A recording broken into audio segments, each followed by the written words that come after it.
Detective Gale.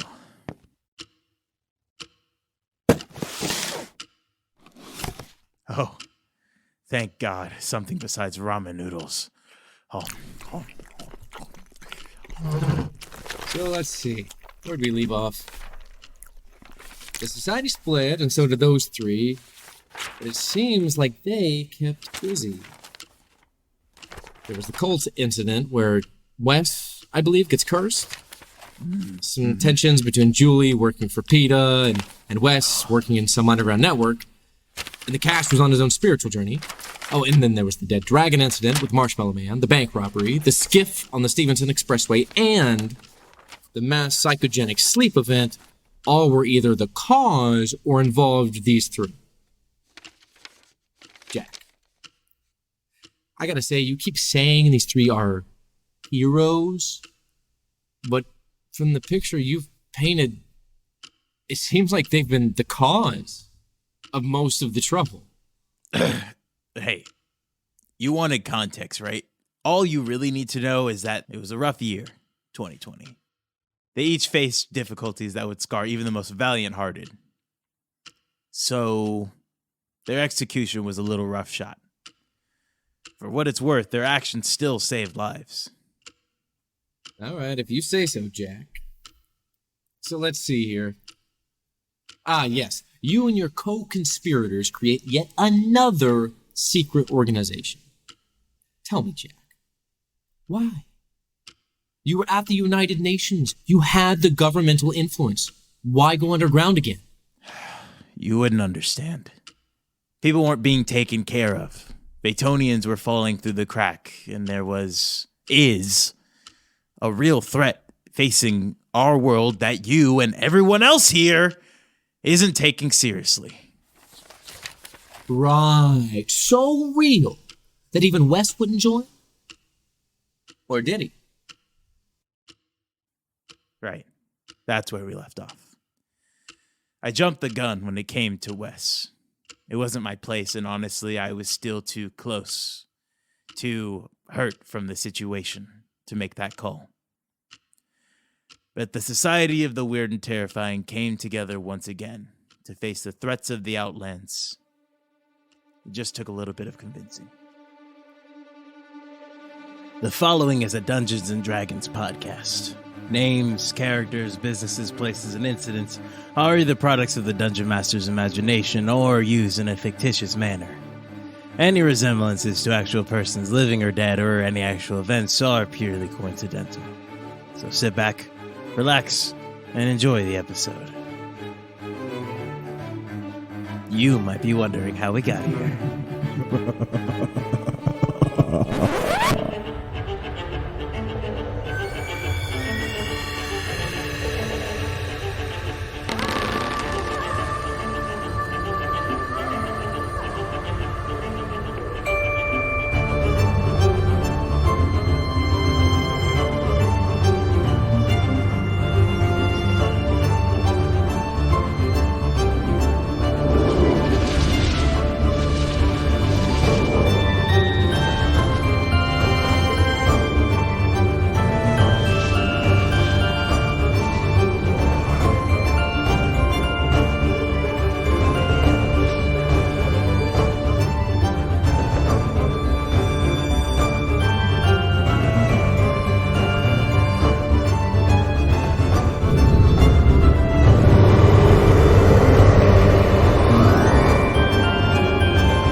Tyler. Yeah. What does Wes normally dream about? I think most of his dreams are like normal dreams. He doesn't have like fantastical dreams. He has a lot of, I'm late to a meeting at SWAT, or oh no, my pants are gone. That sort of thing. Got you. All right. You are currently running down the hallway in SWAT, the previous SWAT, trying to get to the meeting room where you are supposed to have your latest briefing for your latest mission. You turn the corner and enter a room. And it's a fairly plain room. And you kind of lost all intention of the dream that just kind of faded away. And sitting in a chair in the middle of this room, sitting at a table, you see a familiar all-black figure. And he goes, Wesley Barrett. Is that correct? Should I put some pants on first before we do You this? look down and you have pants on. God damn it. He says, please, take a seat. I would just like to discuss. You know, I'd love to. I'd really love to, but fuck you. And I try to wake up. Make a I wisdom guess. saving throw. Really good. 19. 19? Not that good. Don't yeah, have a high yeah. wisdom saving throw. Almost there, but not quite. You try to wake yourself up, and you have a slight moment of where, like, you realize this is a dream, but you're still like in that in between, kind of like when you're running in a dream and you realize that you're going way slower than you should, but it's still like nothing's changing in the dream. And he says, "No need to be so rude. I would simply like to have a small talk. We've been." Well, you have killed people. This is the. I would okay, like to discuss whatever. that as well. Fine, and I sit down. You sit down? Yeah. You sit down, and suddenly there's just like a tea kettle on the side next to you, and like 2 cups. It wasn't there before. And he begins pouring tea. Would you like any? What kind of tea is it? This is a dream, Wes. It's whatever tea you would like. You know what? I think I'll pass. Tea is just dirty brown water. No thanks. Fair. We have been on opposite sides, you and I, for some. Still are. I would like to discuss this. No. Have a great day. Can I wake up now? You gonna let me wake up now? Thanks for the tea. No. Hear me out at the very least. I am doing this peacefully for a reason. There will be changes coming soon to your world, and I think you could help us with these changes. You and I have similar goals. I was able to tell when your explosion of sorts happened. You and I do not have far dissimilar wants. Consider it a partnership. You also have a few, let's say, unhappy beings who would love a crack at you. I am holding them back to an extent. Consider my offer. I once was like you. Look, I'm sure you have very good reasons for this, and this is a really excellent, like, second act turn villain speech. But could, like, you actually explain what you're doing and what you want from me? Why the let me give you some negotiating skills. Why the fuck would I do anything when it's that vague? You've given me no specifics. You've given me no details. You've given me no reason to trust you. This is just you showing up and going, "Oh, we're the same, you and me. I was like you when I was younger." Like, okay, cool. You've Bye. peered Fuck into off. my mind, into our mind.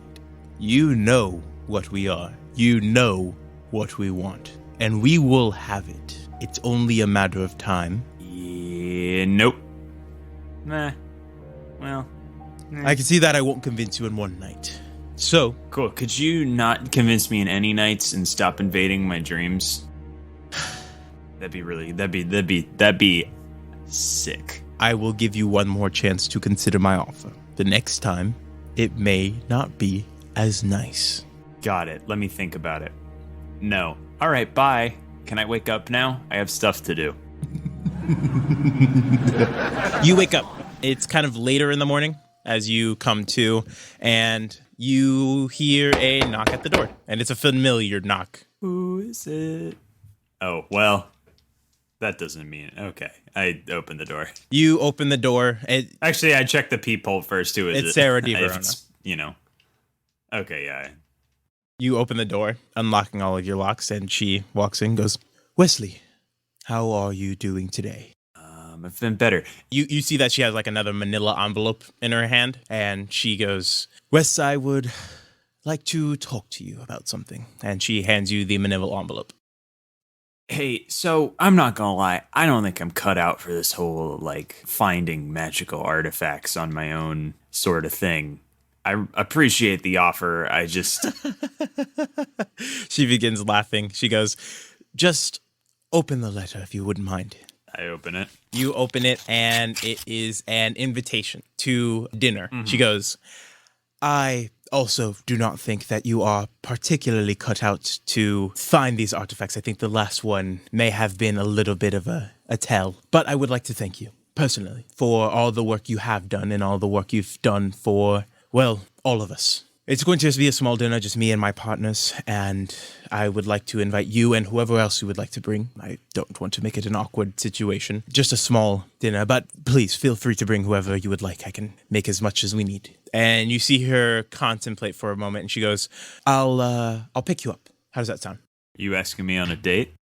No, not in the slightest. Again, this is a thank you dinner. Look, I appreciate the offer. Also, that was a joke, by the way. Not that I wouldn't want to date you. I am probably about 30 years older than you. I think you're a little bit young for me. Forget I said. Yes, forget that just, joke. It was a whole... again, it's very... What casual. What is this dinner? It's a thank you, just a thank you dinner to people you've been working with? That's kind of vague. To you, specifically, I've been paying you a menial sum for these jobs when you've gone above and beyond for each and every one. Just a thank you, and possibly a discussion about future... You see her contemplating again, objectives. I don't mean to be vague, but she kind of scans the room a little bit, and she goes, you understand. Yeah. Well, I guess I've never been one to pass down a free meal, so... You actually hear coming from around the corner, Jordan goes, Wes, we're out of milk again. It's fine, but we got a dinner. Wait, when is the dinner? Later tonight. O'Neill? Around 8 p.m. Later tonight. Save, Jordan, we're going to get dinner tonight. It's fine. We just eat some Cheez-Its or something. Not a fucking again, Wes. God. And you see Sarah teeter off, and she says, I'm sorry. The closest convenience store is 3 hours from here out the back door. You see Sarah teeter, and then she goes, well, I will see you later this afternoon. And I'm assuming you're bringing your ward. Let's call him roommate, and yes. Very well. She gives you a nod and leaves. Jesse, Julie, Dolly. All right. Hey. Okay, I'm here. How you been doing? What has Julie been up? What has Julie been up to? I'm kind of putting the missions in your hands if you want to think of some weird Phaetonian Gaian thing that happened that you have been dealing with. I think she's mostly been working on like immigration stuff, like making sure all these new Phaetonians have paperwork. Yeah, you're working on the Phaetonian registration stuff. I think that makes sense. Yeah, the deadline for registering. Like they gotta have like social security cards and everything because now they're like in the United States. Yeah, the deadline for the Phaetonian registration thing has passed after the year, so it is now your job to kind of round up people who haven't registered and either register them or register them in the standard way or register them as hostiles, which then the hunters or you guys will take care of. So that's part of your job. But you have a standard day. You do have your proficiency now in Googling. Oh, yes. After that time has passed, so you can mark that on your character sheet. Heck yeah. Yeah, your work with Alice has gone fairly well. So now I get my proficiency bonus to Google? Yes. Oh my god. That's a game changer. On top of your tech. So yes, now you can actually... I have a 0 in tech. Well, there you go. So now you can actually, like, do some Googling if you want to. Oh, thank God. Whether that may or may not come into handy, we'll see. I'm sure you'll figure out a way to use it. But your day goes as usual, and you go home, and you instantly notice that something's wrong because the door is hot to the touch. And you hear some screaming and some clattering. I run in. You run in and you see Amber has lit a small portion of the kitchen on fire. And I pick up the fire extinguisher I keep by the door. Okay, you reach over to the many fire extinguishers you guys have in this apartment, and you kind of wait by the door. You see Amber just throwing fireballs at this probably burned dish on the stove, and she's just wailing on this thing, just screaming out profanities, yelling. I'm not going quite sure why. to foam the stove. Okay, you rush over and begin And foaming Amber. You rush over and begin foaming the stove, and Amber, she goes, damn it, fuck, Julie. There was a fire. You feel the room, like, You were on fire. as you, like, fire extinguish the fire, like, the room temperature goes down a little bit and then, like, bursts back up. Sorry, I was cooking dinner and I may have let loose a couple of my frustrations. And so you took it out on the stove. I can see that. No, it was just, sorry, God. Can you talk about it, or is it classified? No, I can talk about it. It's just, we had 6 new recruits die today. 6 of them. They were kids. Oh, I'm so... They were like 20. God. They were only able to bring back 3. And it's all because of this fucking red tape bullshit. And you see the room, like, you feel the room get warm again, and before she, like, calms down. Whoa. Sorry. I'm still wielding my fire extinguisher threateningly. She goes, sorry. Julie, I can't do this anymore. I knew this was going to be bad, but I did not think it was going to be this bad. God. Oh, sorry. She waves a hand, and the flames and the smoke and everything just kind of dissipates. She opens the counter and grabs a bottle of alcohol, Fireball, and begins pouring a shot. She motions to you. Tis. She goes, do you want any? That's okay. She sets the shot down and maybe you shouldn't be drinking grabs right the now. bottle. She says, it's been a while since I've had a drink. I think I need one. I set the fire extinguisher down by my feet where I can still reach it. She takes a heavy swig of Fireball and then begins coughing for a while. For a non-unimportant amount of time before she wipes out her mouth and goes, Julie, there's been talks. We're considering... Talks about what? I don't know a lot about it, but apparently before the United Nations and before World War II, the society was underground, in a sense. She goes, they're talking about possibly doing that again. Bringing back some of Don't tell me you were going to join.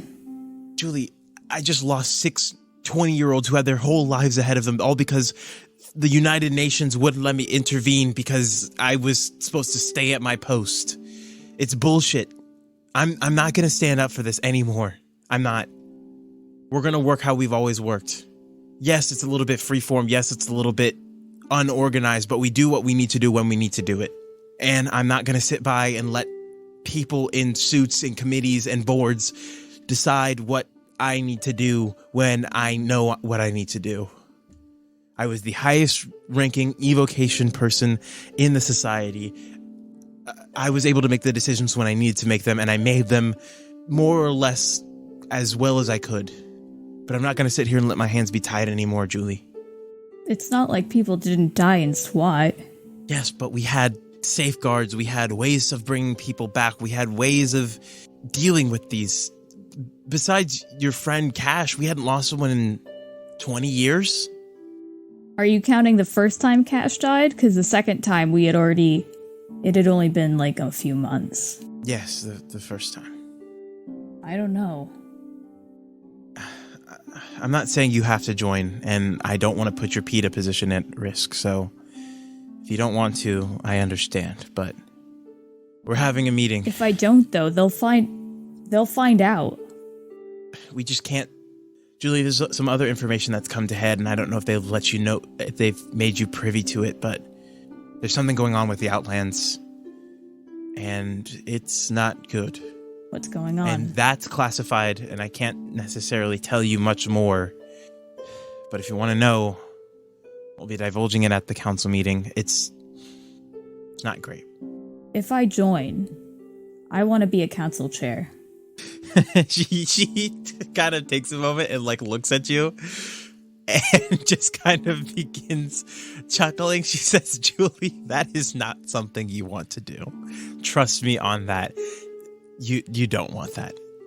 You definitely do not want that.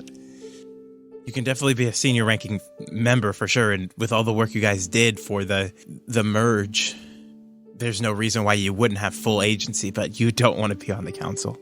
Julie, you don't. Well, then I want to be privy to the same information the council is. You will be. In fact, we will all be. One of the failures of the society was we started holding secrets from each other. And that's not how a society functions. Everyone will be privy to the same information. I promise you that. Well, I mean, there has to be some stuff classified. We tried that way, Julie, and this, she kind of motions to the general vicinity, happened. So you're gonna tell everyone about who the last conjuration chair was. It's the first way we could gain the trust of those who we may have forsaken.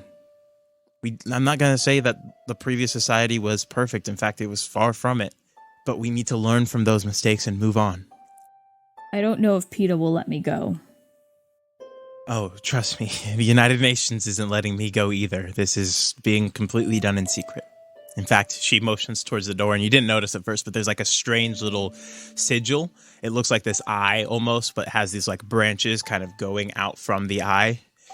She goes, I made sure to make sure that no one could look in here. I said it was for privacy reasons. Do you not normally have a privacy ward on the house? I do in the lab, but not in the entire house. And I decided it was about time we upped the security. There are defense wards. You know that there's defense wards, but this is a... O'Neill, can you please... Did I know about the lab? Huh? Yes, you would have known about the lab. There's like she has like a little workstation. Not really a lab. She calls it a lab. It's more like a office. A desk. When's the meeting? This Friday. They're doing it off the docks in Chicago. Okay. All right, I gotta go clean up this mess. She motions to the very badly burned stove. She goes, I'll get another one. Can't you just magic it away? Not my forte, unfortunately. I could burn it more. I glanced to the fire extinguisher at my feet. She chuckles. I'll go buy a new one. I've got it, Julie. You don't have to spend your money. Bonsoir. Hello there. Hello. Cash. Cash Warner, that's me. What are you wearing? Where am I going? To the wedding. To the wedding? Wearing a suit, no tie, top button undone, pocket square. Okay, fantastic. Kumi is wearing a fairly ornate, kind of Victorian-era dress. Not too flashy to overdo whatever you guys might be walking into. You guys have been given the location of the venue. You guys drive out. It's actually kind of fairly in your neighborhood, like maybe a 15-minute drive, so not in Chicago itself. The wedding venue is this indoor venue, which you take pause at, but don't really consider until you see the venue. It's probably been redone a little bit. You see various shrubs and like giant trees that really aren't temperate to Chicago. And it's also like we're still getting out of the winter. This is like February, end of February, March area. Yeah. But regardless, you pull up to the venue and it's a very lavish setup. There are banners and streams and it's a little tacky. There's some mismatching themes that are going on, but the overarching theme is like nature. And actually, as you walk in, the doors are just open. They're being held open by like vines and like roots of trees. And as you walk in, the indoor just continues to be more lavish. And you see dozens of little folk running around, gnomes and halfling alike. you catch the occasional elf, none of them resembling Hans's clan of the darker skin tone. It's mainly fairer skin elves. You see them actually like setting up decor and casting spells to set up the wedding. And you see streams of colors and glowing orbs of light kind of floating through the venue. And you see the wilderness kind of melding between the inside and out, keeping it like flowing as you walk through this venue. And as you get inside, you see small trees and shrubbery kind of lining the entrance and making decor in general. And the shrubbery kind of grows out, and then the venue itself, there's like a hallway that kind of wraps around the central cathedral, you might say. And then as you walk into the cathedral, you see this giant tree kind of stretching up to the ceiling of this venue all the way down kind of as an altar. And you see like various small folk still running around, getting ready. You see people excitedly talking. You take a moment, and what do you do first thing? Are they, like, is the bar open yet? Or I just find a seat, I guess? The bar is open. The tap is a-flowing. You know, the gnomish folk love to party. So that's going. If you would like to get a drink, you can also find your seats. I think Kumi probably grabs a small drink and then begins looking for a seat. This place is going to be packed, so you figure you might want to. Yeah, but it's also running on. Let's just get our seats. It's also, you also know it's running on gnomish time, so might be a little bit later than the probable starting time. You guys showed up on time. Probably a mistake.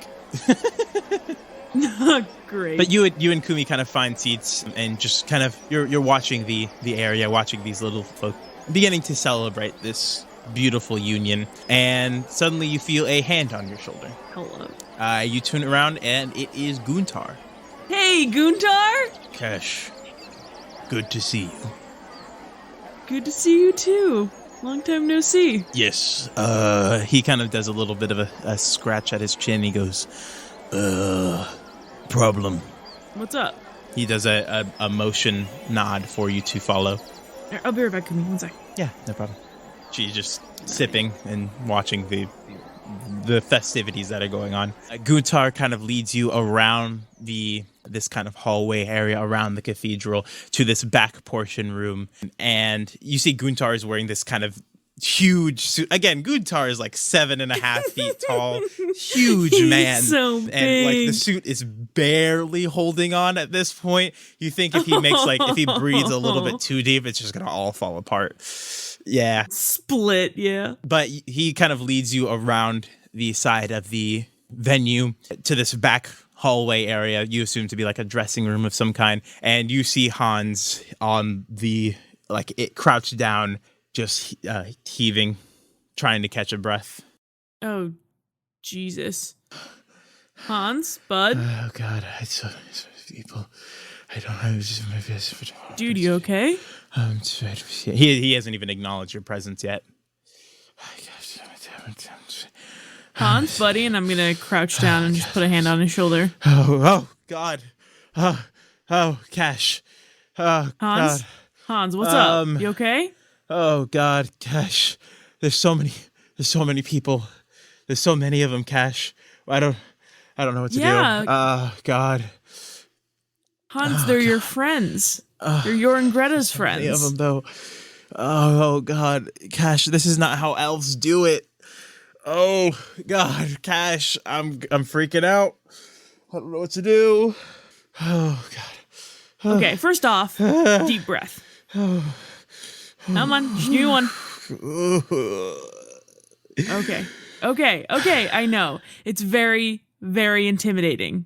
Especially because it is such a special moment, okay? I understand. I wasn't prepared for this. I thought I was going to have a traditional elven wedding. Just me, Greta, the trees. Oh, God.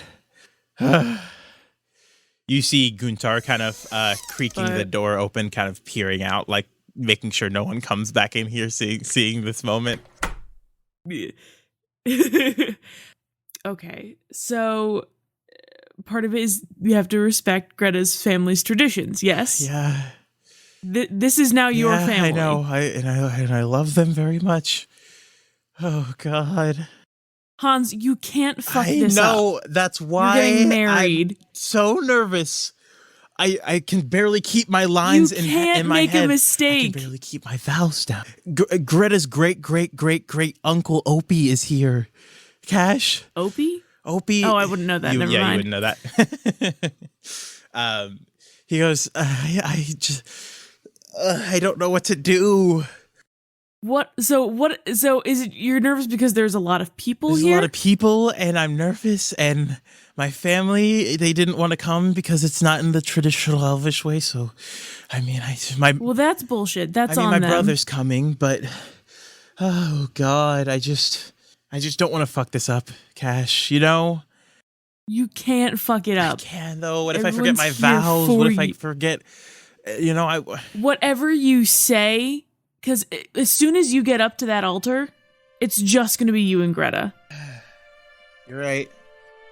And you might have a set script for yourself, but if that's really what you want to say to Greta, that's all going to come out anyway. You're not going to flub a line and fail your Broadway production. It's your wedding vows. Yeah. And you're going to maybe fuck things up, but again, that's getting married, I guess. Never been married, but I've heard that it's you go with the flow. You're right. You should need to get it together. He slaps himself in the face. He says, get your shit together. You're Hans Phaedrus of the glistening river. Come on. He's like slaps himself a couple more times. He goes, all right. You hear Guntar crack the door open, and you see another figure walk in. A kind of slimmer version to Hans walks in, and they go, are you ready yet? Come on. I think they're about ready to get started. And Hans kind of sighs and goes, yeah. Right, okay. Cash, by the way, this might be inappropriate, but are you busy right now? Let's see, I was at your wedding, so... Would you mind being one of the... I didn't plan on having a lot of people on my side. Would you mind being one of the groomsmen?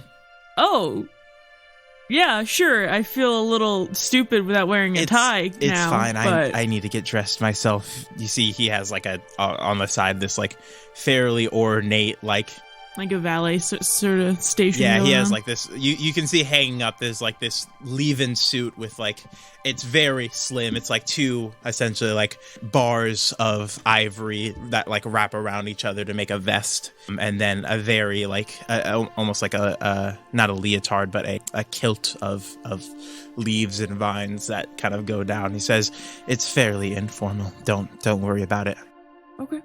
Okay, yeah, I can do that. What kind of groomsman duties do I need to fulfill at the moment? You just have to stand there, essentially. They're going to do the whole thing. Gnomes like to keep the ceremony portion short and the party portion long, so, you know. That I can agree with. Hello, this is your DM here. DM obviously stands for Dream Marriage, which you're about to witness right now after this short break. Thank you so much for listening to this episode of You Might Be Wondering How We Got Here. If you like what we do and you like how we do it, go ahead and rate us 5 stars on iTunes and Google Play, wherever you get your podcasts. And hey, if you do that, guess what? We'll put a character in the show, name it right after you. Another way you can support us is by going to our Patreon, patreon.com/YMBW podcast. We got a whole bunch of tiers and rewards and specialty stuff on there for you. We got some bonus content at $5. You got some interactions that happen at $10 and all the way up to I think $250 where we'll DM a game for you. So yeah, go ahead and check out our Patreon, patreon.com/YMBW podcast. And guess what? Hey, if you can't get enough, if you just can't get enough, go ahead and follow us on Instagram and Twitter at YMBW Podcasts. And there, if you tweet at us or tweet about the show using the hashtag YMBW, guess what? We'll also put your name in the show. A whole bunch of different ways to get in the show. So go ahead and do all those, huh? It'll be great. Anyway, thanks so much for listening to this episode. We're going to stick to the bi-weekly just for a couple more weeks while I get my life together. But as you can tell, sound design, even better. It's getting even better. It's more. There's more of it. There's great of it. There's tons of it. Baby. Yeah. So yeah, if you like what we do, go ahead and share the show and get more people on board. The more people on board, the more show you'll get. I promise it. Anyway, thanks so much for listening to this episode, and I'll let you get back right now. Do you do anything special to prepare for this joyous dinner? No, I just throw on like a charcoal You're gonna gray wear a suit? Suit. I should have You asked. should have what asked. the- You didn't. I So should guess have we're wearing asked. a suit. what the- Jordan's gonna wear his. What is Jordan gonna wear? Jordan's just gonna. I asked Jordan. Hey, God, I put the suit on. I'm like, too much. I should have asked how. Maybe. I was just gonna wear some nice cargo shorts. I mean, Jordan, I've never talked to you about this, but we really gotta up your style, buddy. I know you're 19, but I could not care less. Let's go. I'm assuming you hear a whooshing sound outside your maybe door. that's why you're. Hey, maybe that's why you're still single. I don't want to hear it from you. You hear a knock at the door with a metallic clunk, clunk, clunk. As I go to the door, I'm single for other reasons, Jordan. It's not because I'm not charming. And as I open the door, She goes, I'm sure. Are you all ready to go? yes. Hang on. I totally forgot to ask. What is the dress code? I just put on. I'm not wearing a tie. I say I'm not wearing a You tie. are fine. So, It's just going to be us. oh. Well, Not us. Not me, you, and anyway. Come on. She walks into your apartment and she goes, may I use your teleportation room? yes, of course. She walks into your teleportation room, begins drawing sigils on the ground, and as she finishes drawing them, she says, ready? Yep. She taps the circle, you all walk through, and you appear on the other side in her teleportation chambers. And you hear the sounds of small footfalls as you guys walk out, and you see two small children just kind of running around this table. You essentially like walk out. This chamber is not as big as yours. It's just essentially just like a closet, and you hear the small footfalls of children running around in circles as around this table. You see a tall, burly man. He has a what used to be like a tarp kind of satchel to him, and you notice that like he has a wing. A wing? A wing Okay. on his back. Where the other wing probably would be is where the tarp is kind of covering him. And you hear two children run up and they go, Mommy! And they run up and hug Sarah. She kind of pats them on the head. She goes, run along now. Go get ready for dinner. And she motions for them to run along. You see her take in this winged figure. She goes, damn it, Nolan. Did you break your prosthetics again? And you hear this ASMR man bark out. He has this like flowing white hair, and he turns and you see his like pure white eyes, and he smiles as he looks at Sarah. He goes, there was a little bit of a confrontation at Central Station, and I may or may not have broken a part of my prosthetics. They're on the table if you wouldn't mind fixing them.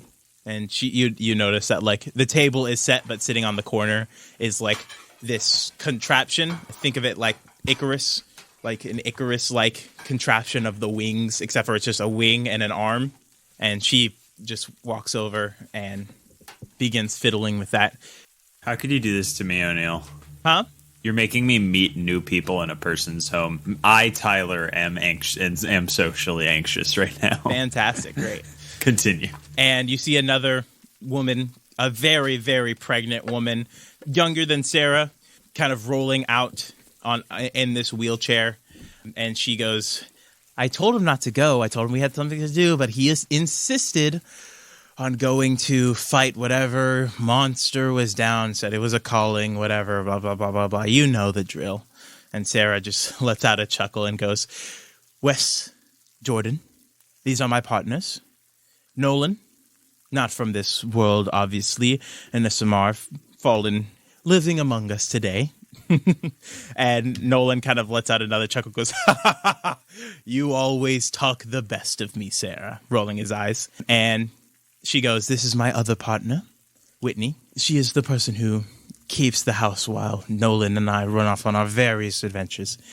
And Whitney goes, I have my own share of adventures watching the children, that I am slowly but surely getting ready to have to retire some of my adventures. She motions to her very poignant stomach. She goes, Nolan, is dinner almost ready? And you see Nolan now, after Sarah, he just picks up like this big boiling pot of water with the one arm and begins straining it kind of over this strainer and goes, it's almost ready, just have to get the sauce finished. And eventually you all sit down at this table, making awkward small talk amongst yourselves. Sarah kind of lets a little bit of her life in. They are all in this polyamorous relationship. Sarah really can't have children, so when they met Whitney, like, that was something that they all decided to work on together. And they just could generally talk about, like, small talk. They make small talk with you, they make small talk with Jordan. And eventually, as the meal kind of comes to a conclusion, you see Sarah get a little bit tense, and she goes, Wes, I have something to ask you. It's something that I don't think you'll be happy to hear about, but I think you might be interested in. Okay. Children, run along. Go help Papa clean up. And you see Nolan beginning to clean up and take away plates and beginning to wash, and you see the children running along to go help him.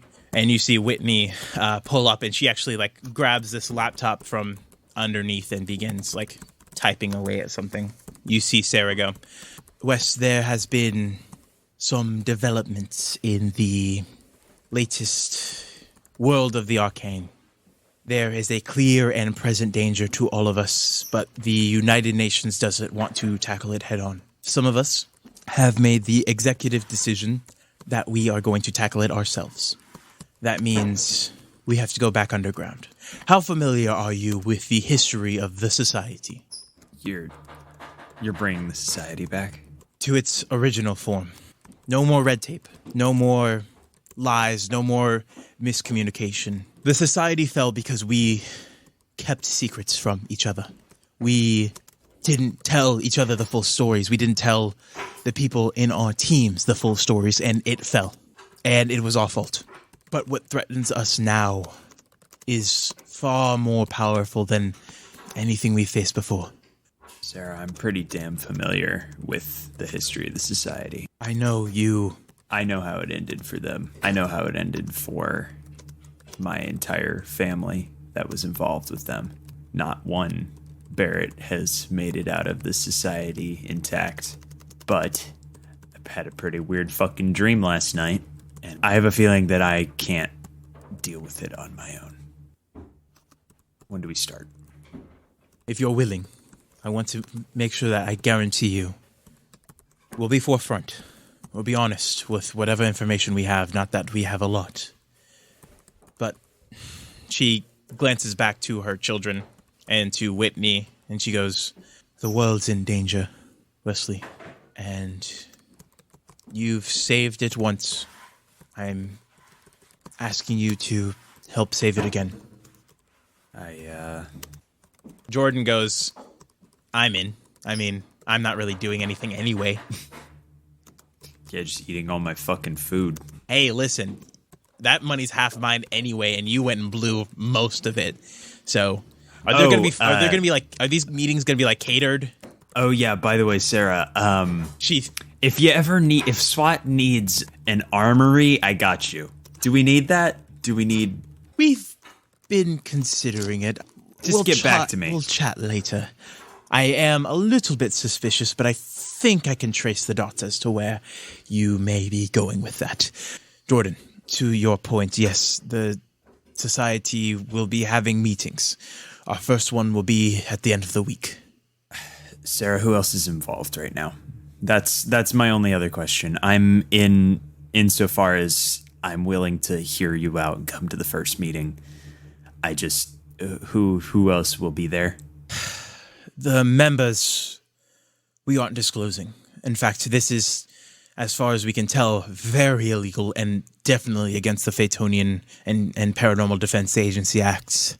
What we're doing is highly illegal, but we, the council, will be putting ourselves at the forefront. We aren't disclosing any members, and in fact, everyone will come cloaked, which I assume will not be a problem for you. All right. We just asked Okay. I understand it. Separate the group so that if one person gets ganked, then the rest of the group doesn't get cut. I get that. Exactly. Let me just Just answer one question, and I'm in. And I'm all the way in. Cash and Julie? You see her take a deep breath and go, the fates have been spinning for quite a while, so I wouldn't be surprised if you did get your old team back together. All right. We'll be there. Jesse, the next day, you go into the office. You're doing your standard duties. You've had your debriefing with your team, and you get a page to come to Major General Malot's office. Okay, let's go. You walk in. He is writing something down on a piece of paper and then goes over to his laptop and types something and then writes something down. Scrolls on his laptop, writes something down. He says, Julie, if you wouldn't mind, have a seat, please. Of course. You sit down, and he finishes what he's doing, writing things down, looking at things, writing things down, looking at things, writing things down. He folds up this piece of paper, kind of seals it with this envelope, and it just disappears as soon as he seals the envelope. And he goes, Captain Davenport, you are being relieved of duty at once. You are being reassigned to a special mission. Okay. May I ask why I'm being relieved of... We need you as a special operative in a covert reconnaissance mission. There has been word of some underground society forming. We don't know the entire scope of the situation. Your mission is to find out who's involved, what their goals are, and to follow them and report back to me. I will be divulging the information to the rest of the Paranormal Investigation Defense Agency, and we will act accordingly. But if you wouldn't mind, keep this 100% discreet. The only person you will report to is me. Of course. I wouldn't dream of telling anybody. He goes, your team will be reassigned. Of course, no need to worry about that. The paperwork's already been handled. The meeting place for this meeting is apparently somewhere in the Chicago harbor, although I think the information about it will be coming faster than we assumed. Okay. So, be ready for any other information. Do we have any suspects? The most alarming thing about these suspects is that it's people from the previous society that you apparently worked for, which is why we decided to go with you for this mission. And a certain person of interest that has been eluding us for some time now. A certain Wesley Barrett that I am sure you are familiar with.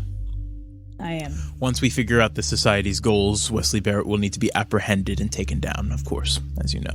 But you will need to be completely covert in this mission, and if you need any memory adjustment so that they cannot read your mind, that can be done within the medical facility. Is there any kind of charm or shield I could wear that could prevent? We might be able to outfit you with that, so we will try to figure that out. We'll get working on that. Let us know any other items that you might need for this mission. I understand that every other member besides those who are being represented is supposed to be clandestine from what our information is telling us. Not quite sure what that means, but the meeting will be at the end of this week. I will be there. Fantastic. You are dismissed, Captain Davenport. Thank you, sir. Hello. So, Hello. the ceremony gets off to an interesting start. People are still filing in as the organ begins playing. You begin walking down the aisle. Do you explain to Kumi what's going on? Or Yes. do you just kind of I don't just like show up in the bridal party. Be like, okay, so I'm not sitting down. I'll be over there. But yeah. I like dip out at one point. Just be like, okay, I'm going to check in with you and then I'll be back in. Right. Okay. I think I understand what's going on. And I said, yes, I don't know. Sure. She laughs So at understanding, you. okay, but I love You you. have a history now with Kumi of just kind of doing things, and she seems fine with it, but it is very funny to her. She get pulled Eventually, the ceremony gets off to a start. People are still filing in. People are kind of being a little bit loud and chattery on the gnomish side. as the ceremony begins to start. The gnomish side actually fills the Hans side, which you guys were kind of sitting in. It's essentially mainly Greta's family. You do see one other little bit older, not like old man, but like probably if a human were in their 50s, dark-skinned elven man sitting there kind of with his small glasses just looking at the situation he's definitely looking down on the situation, but Gotcha. You guys walk in, the music plays, and the ceremony goes, and it's beautiful. Hans walks up with you. You take a smaller gnomish woman by the arm as you guys walk up and split off. Then about 3 more gnomish women walk in after your bridal party after Hans's bridal party has ended. 3 more just kind of walk by themselves Is up Guntar to Greta's side. also a groomsman? Guntar is also it is Hans's brother, Guntar, and then you. So a very just mixed bag in general.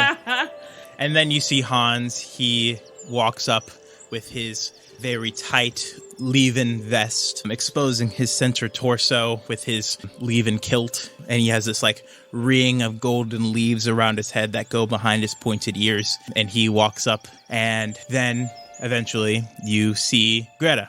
She's wearing this beautifully ornate white and pink and purple flower dress that comes down and drags behind her and is being carried by pixies as she walks down the dress, the veil covering her face, and everyone immediately just dead quiet as she begins walking down the aisle. And everyone's kind of in awe as she walks up. And as she walks up to Hans, he slowly lifts the veil. And you hear a gasp come from the audience. Greta looks just as beautiful as she could be. And you see Hans, like, take a moment to, like, take a breath. And then kind of, you see him, like, turn and begin coughing to cover up, like, he does a little tear wipe, and you can definitely tell, like, he's definitely emotional in this situation. Yeah, aw. And you see a gnomish man kind of lumber up to, a more portly gnomish man lumber up to this altar, and the ceremony begins. It doesn't have a long-winded opening, and the two exchange their vows. Hans does a little bit of a fumble in between his, but the sentiment goes through. And as that happens, an aurora borealis begins to glow above them as the center tree, begins lighting up with these different glowing orbs up and down it, and a doorway opens as the two say, "I do." And they both walk into this tree. It takes them a moment to get to the top, but they emerge at the top, and then they exchange their first marital kiss. Wow.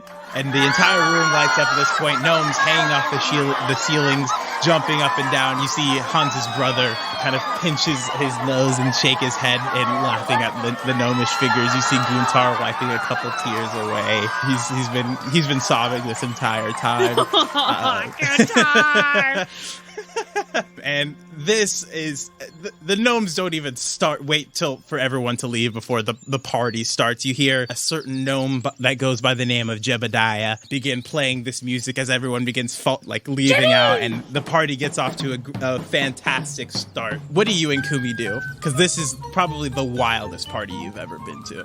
I think I'm going to go easy on the drink this evening, but I'm ready to fucking get down and get funky. Okay. Yeah. Jebediah is playing this music. He's also acting as the DJ, sometimes switching between like kind of more orchestral music with this huge orchestra. Mismatched in a sort, but they all work together. And then there's also just like normal normal like Gaian music that plays mainly like 80s hits. Going back and forth, kind of going Stop between believing. the two. Yeah, exactly. It is just a wild time. There's like gnomish games line dances? happening. Yes, definitely gnomish line dances. Lots of spinning and jumping and flipping.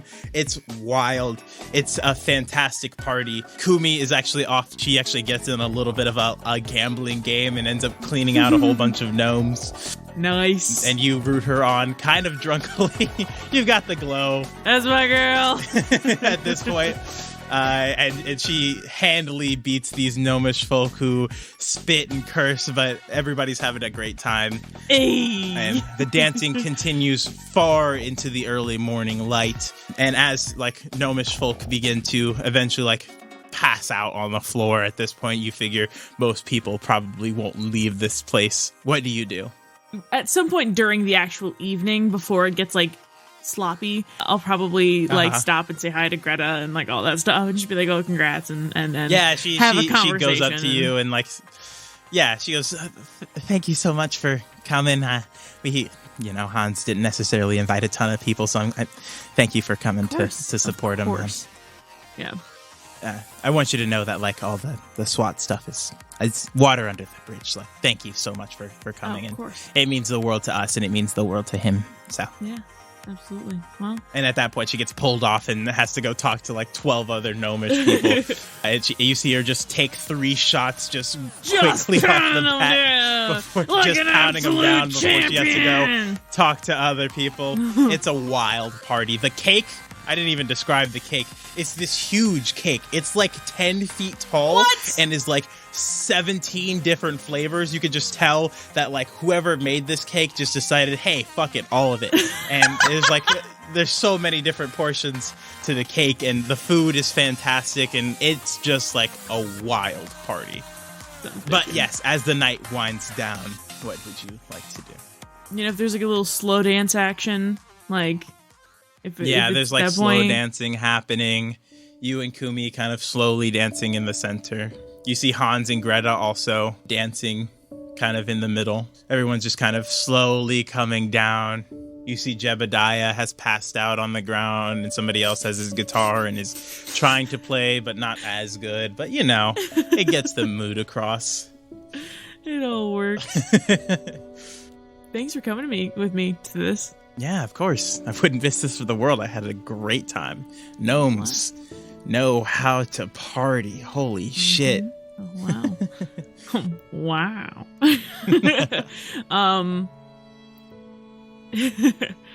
I don't know. He's not gonna say it here. Nope. Okay.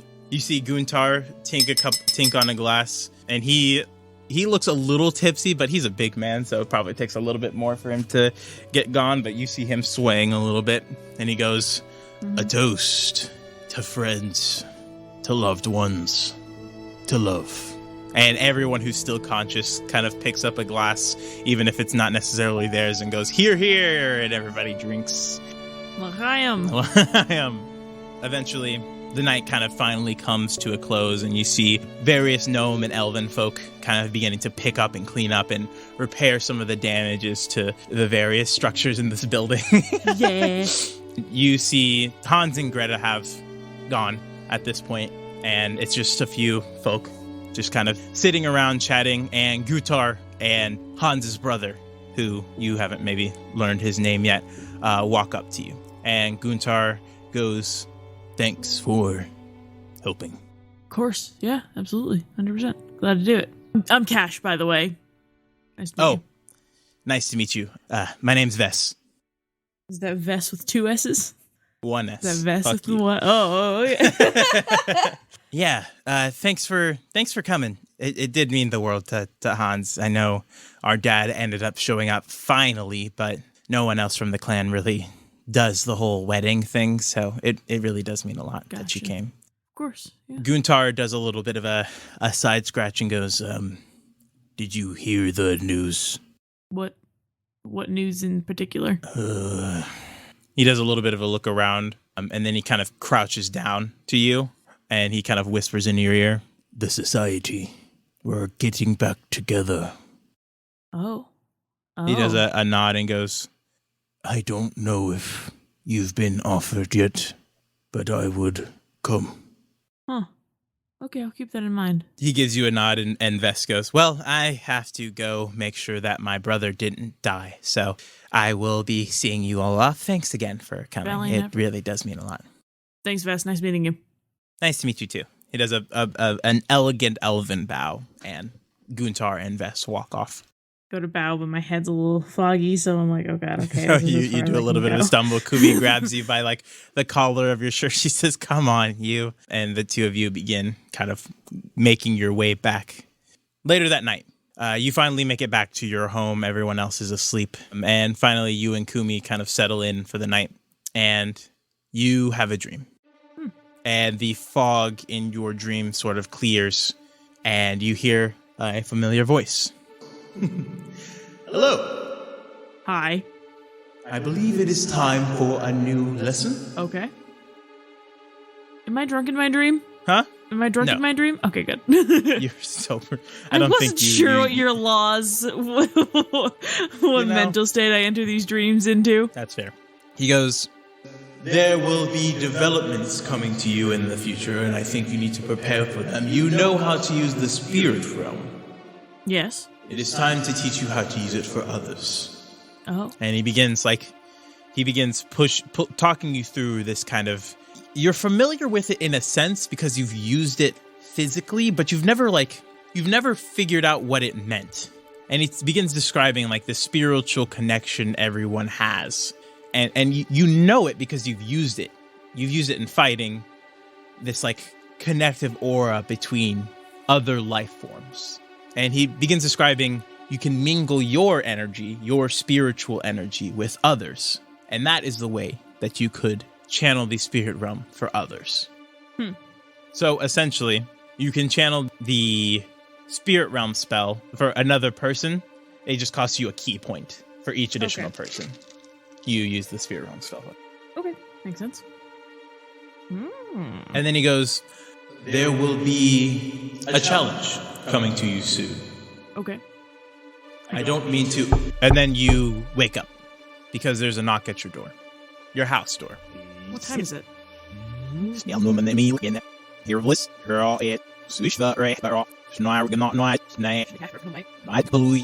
Well, You glance over to the nightstand alarm clock you have. It's about 3 a.m. go check the door. You Do wake up. like a peephole or something. Yeah, you look out the peephole. Nothing there. I like crack the door open. As you crack the door open, you do see something on the welcome mat to the house. You see a pair of shoes. Oh, fun. A pair of silvery shoes.